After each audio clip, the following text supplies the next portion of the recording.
আন্তর্জাতিক খ্যাতিসম্পন্ন বিশ্ববিখ্যাত ধামলা মিস্টার নমরুদ, এর সাথে দীর্ঘদিন যুদ্ধ বিগ্রহ। আল্লাহ তাআলা ইব্রাহিম আলাইহিস সালাম রে এমন ভাবে কষ্টি পাথরে যাচাই করে নবী রসুল হিসেবে গ্রহণ করেছেন যে 30টা পরীক্ষা করছেন ইব্রাহিম আলাইহিস সালামকে আল্লাহ তাআলা, আর 30টা পরীক্ষায় পাস। কোন সুবহানাল্লাহ। আল্লাহ নিজেই বলেন ওয়াইদিব তালা ইব্রাহিম রাব্বুহু বিকালিমাতিন ফাআতাম্মাহুন্না, আমি আমার ইব্রাহিম রে অনেক পরীক্ষা দিয়েছি, সমস্ত পরীক্ষায় সে পাস করেছে গোল্ডেন এ প্লাস।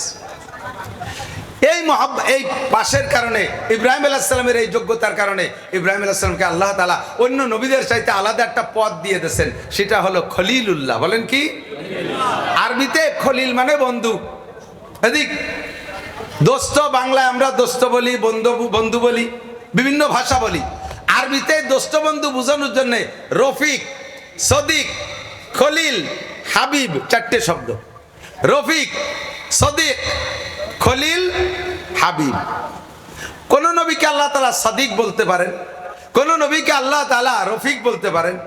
ইব্রাহিম আলাইহিস সালামকে আল্লাহ তাআলা একেবারে কাছে নিয়ে গেছে, খলিল মানে ক্লোজ ফ্রেন্ড, নিকটতম বন্ধু। আর খলিলের উপরে আরেকটা ক্লাস আছে সেই বন্ধুত্বের, সেটা হলো হাবিব। সেটা কি? তো ইব্রাহিম খলিলুল্লাহ, মুহাম্মাদুর রাসূলুল্লাহ, হাবিবুল্লাহ। টুকা না মুহাম্মাদুর রাসূলুল্লাহ, হাবিবুল্লাহ, আমাদের নবী আল্লাহর হাবিব, আরো নিকটে। ইব্রাহিমুল খলিলুল্লাহ আল্লাহর নিকটতম বন্ধু, তবে আরশে আজিমে উঠতে পারে নাই, আসমানে যাইতে পারে নাই, আল্লাহ পাকের সাথে দেখা করতে পারে নাই। আমার নবী, আপনার নবী আল্লাহর হাবিবুল্লাহ হওয়ার বদৌলতে নবী পাক সাল্লাল্লাহু আলাইহি ওয়াসাল্লাম বলেন, রাআইতু রাব্বি লাইলাতা উসরিয়াবি আশারা মাররা বিগাইরি হিজাব। মেরাজের রাতে আমি আল্লাহ পাকের সামনে বইসা, মা কানা বাইনি ওয়া বাইনাল্লাহি হিজাব, আমার মাঝে আর আল্লাহর মাঝে কোনো পর্দা ছিল না। আমি আমার রবকে ওই রাতে উইদাউট পর্দা, বিনা পর্দায় একে একে আমার এই চোখ দিয়ে 10 বার দেখেছি। হাবিবুল্লাহ ইব্রাহিম খলিলুল্লাহ, এটাও কম না। ইসমাইল জবিহুল্লাহ আলাইহিস সালাম, ইব্রাহিম আলাইহিস সালামের ছেলে, ইব্রাহিম আলাইহিস সালামকে জিজ্ঞেস করছেন, আব্বাজান সব নবী যা করে আপনিও তাই করেন, উম্মতরে কলেমার দাওয়াত দেন, হক কথা বলেন, আর না হক বাতিলের থেকে ফিরতে বলেন, সৎ কাজের আদেশ দেন, অসৎ কাজের নিষেধ করেন। সব নবীও যা বলে আপনিও তাই বলেন, সব নবীও যা করে আপনিও তাই করেন। কোন নবীকে আল্লাহ তাআলা খলিল বললেন না, আল্লাহ পাক আপনাকে খলিল বললেন। আপনার কি যোগ্যতা, আপনার কোন কারণে আল্লাহ খলিল বললেন, আমাদের খেয়াল করতে হবে কথা। তো ইব্রাহিম খলিলুল্লাহ আলাইহিস সালাম বললেন, সম্ভবত আমার 3টে গুণ আল্লাহর পছন্দ হয়েছে, এর কারণে আল্লাহ আমাকে খলিল বলেছেন। বলেন আব্বা 3টে গুণ কি? 1 নম্বর গুণ হলো, আমি কখনো মেহমান ছাড়া খানা খাই না। আমি কখনো মেহমান ছাড়া খানা খাই না। মেহমান পাইলে খানা খাই, নইলে খানা নিয়ে বসে থাকি, ওয়াক্ত চলে গেলেও আমি খাবো না, মেহমান না আসলে খাবো না। এইটা হলো আমার 1 নম্বর স্বভাব। সূরা জারিয়াতের ভিতরে আসছে, তাফসীর দেখবেন, সূরা জারিয়াত কয় নম্বর পারা? আবেশাপরা 26 নম্বর পারা সূরা জারিয়াত। বলে দিলাম, আপনি যে তাফসীর দেখতে পারেন, তাফসীরে মারবুল কোরআন দেখলে আপনার সহজ হবে। ওর ভিতরে আসছে ইব্রাহিম আলাইহিস সালাম পরপর 3 দিন মেহমান পায় না, খানা খায় না।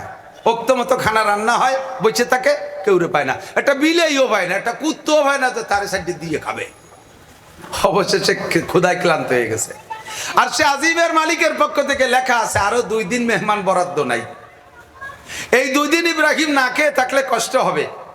এই জন্য আল্লাহ তাআলা ইব্রাহিম আলাইহিস সালামকে খাওয়ানোর জন্য 8 জন ফেরেশতা পাঠাইছে, জিবরিল সহ। মানুষের রূপ ধারণ করে আইসা জিবরিল আলাইহিস সালামের সামনে এসে সালাম দিয়েছে, আসসালামু আলাইকুম নাহনু যুয়ুফুক, আমরা আপনার মেহমান, সালাম দিয়েছে। ইব্রাহিম আলাইহিস সালাম খুশিতে একেবারে আত্মহারা হয়ে গেছে। হ্যাঁ, তাহলে আজকে খেতে পারবো, মেহমান আসছে, আমি মেহমান নিয়ে খানা খাবো, বড় খুশি। যেহেতু মানুষ মেহমান, মানুষের যে রুচি তাদেরও সেই রুচি। আর আরব দেশের স্বভাব হলো, ভালো মেহমান, ভিআইপি মেহমান হলে তাদের জন্য ইন্তজাম হয় আস্ত দুম্বা, আস্ত ছাগল, আস্ত বাছুর জবাই করে ভুনা করিয়া আস্ত নিয়ে সামনে দিয়া, এটা তাদের একটা ঐতিহ্য। আমাদের দেশে যেমন বিরিয়ানি পোলাও ঐতিহ্য। তো এই আস্ত গরু দেবে বিদায়, ছাগল নাই ঘরে, গোয়ালি যাইয়া দৌড়ে যে মুহূর্তের ভিতরে বাছুর একটা জবাই দিয়ে শুইলে স্ত্রীকে দেশে তাড়াতাড়ি ভুনা করে দাও। মুহূর্তের ভিতরে, অল্পক্ষণের ভিতরে, নবী আলা মুজিজা, অল্পক্ষণের ভিতরে ভুনা হয়ে গেছে, মেহমানদেরকে সামনে দিয়েছে, নিয়ে সামনে করে নিয়ে বসছেন। উনি তো ক্ষুধার্ত, উনার দিক দিয়ে উনি খায়, উনি খেয়ে যাচ্ছে। নিচে হয়ে উনি খেয়েই যাচ্ছে, কিন্তু মেহমানরা বাসুরির গায়ে হাত দেয় আর মুখে হাত দেয়, অথচ গোস্ত ছেড়ে না, খায় না।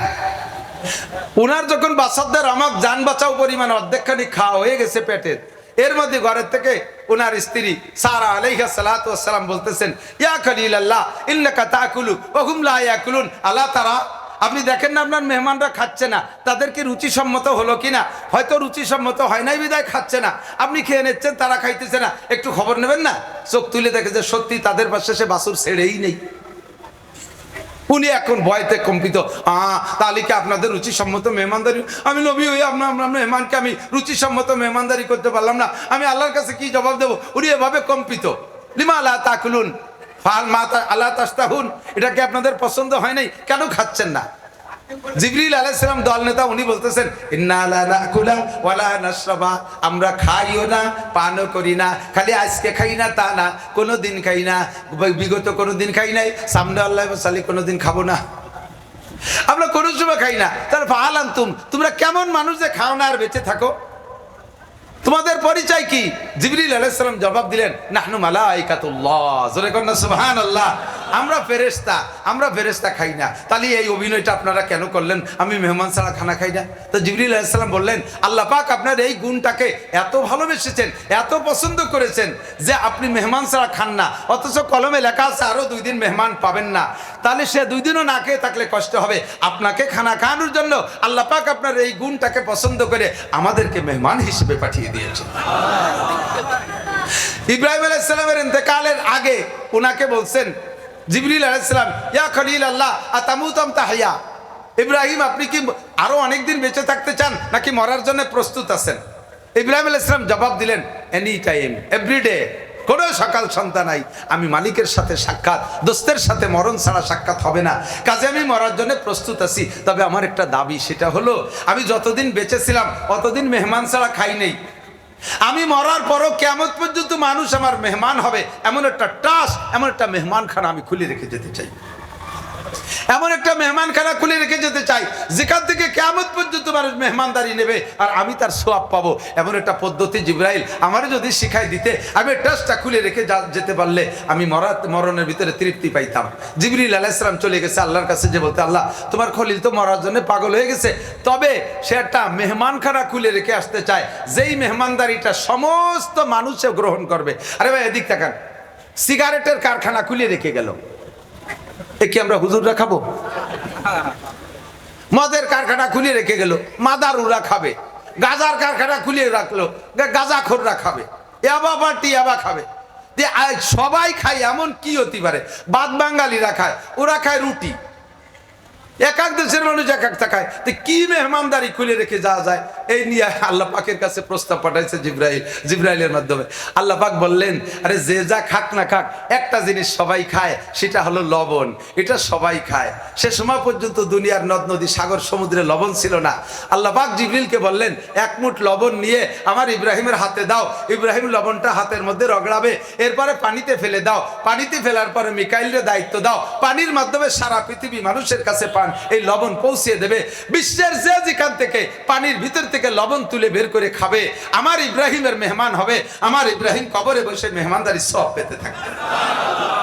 ও দোস্ত, আল্লাহর খলিল কোন নেকিতে কম নাই, কোন ইবাদতে কম নাই। মুসলিম জাতির পিতা, জোরে বলেন কি? আরে কন্যা কবেন না কেন? আমরা গোপালগঞ্জ থেকে সুরটা উঠাই, মুসলিম জাতির পিতার নাম কি?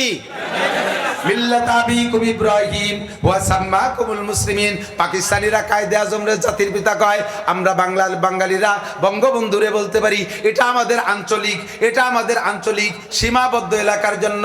তবে আমেরিকার মুসলমানদের জাতির পিতা যিনি, জাপানের মুসলমানের জাতির পিতাও তিনি, বাংলাদেশের জাতির পিতাও তিনি। কথা বলেন ঠিক ঠিক না?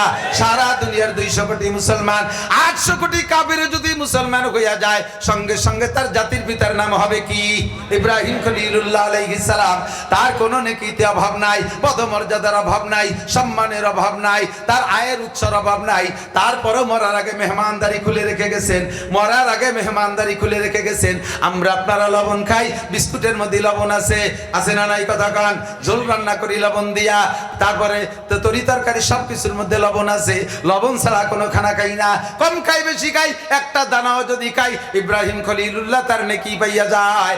অত বড় বুজুর্গ, অত বড় জলিলুল কদর নবী হইয়া সে যদি এরকম মরণের পরে কিয়ামত পর্যন্তর জন্য একটা সাদকায়ে জারিয়া, একটা ইস্তায় আয়ের উৎস খুলে রেখে যেতে পারে, তাহলে আমার আপনার কিছু দায়িত্ব আছে না নাই? কখন মরবো বলতে পারি না, কতক্ষণ বাঁচবো বলতে পারি না। কথা বলুন ঠিক কি ঠিক না? নেকি যা করছি এতে কি হবে তা আল্লাহই ভালো জানে। যদি কষ্টি পাথরে মাপতে যাই, এখানে চেহারা দেখে বুঝতেছি।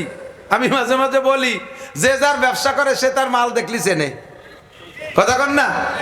যারা এই যে বাজারে ছাগল জবাইতে বেছে কসাই, ওর কাছে একটা তাজা ছাগল নিয়ে যাবে, বলবে নান্টু দেখ দিই ছাগলে কয় কেজি হতে পারে। নান্টু গলা চিপে ধরে কয় কাকা 13 কেজি। তুই কি রে বুঝলি যে এই গলা চিপে ধরে 13 কেজি? কয়ে জবাই দিতে দিতে অভিজ্ঞতা হয়ে গেছে, গলা যদি একটু মোটা হয় পিছনে 13 কেজি হয়।